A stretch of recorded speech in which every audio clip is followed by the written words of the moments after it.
अभी गाड़ी लगी है शालम में 120 की स्पीड से जा रही थी। ये टाइम था, आप देख रहे हैं।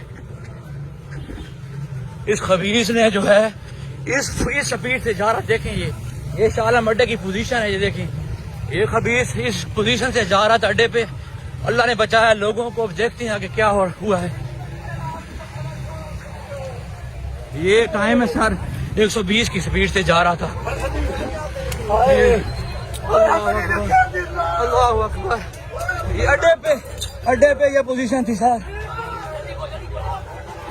अड्डे पे पोजीशन थी, अड्डे पे ये पोजीशन अड्डे की सर। ये देखिए,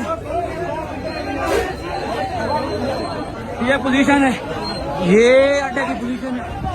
ये देखिए आप, पोजीशन है अड्डे पे। 120 की स्पीड से खबीस जा रहा था, 120 की। अरे राणा लोग बहुत जख्मी हैं।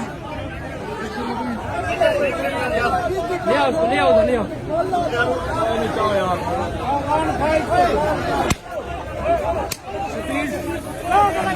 इसकी स्पीड देखो, इस खबीस की स्पीड देखी थी।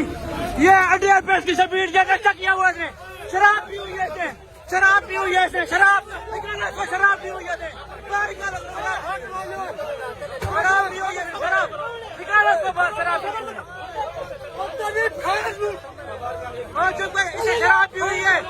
120 किलोमीटर की स्पीड पर पे जा रहा था। खुदा ने बचाया, लोग जख्मी हैं। और कुछ नहीं कहना, कुछ नहीं कहना इनको, कुछ नहीं कहना। फिलहाल उतारो उसको, उतारो।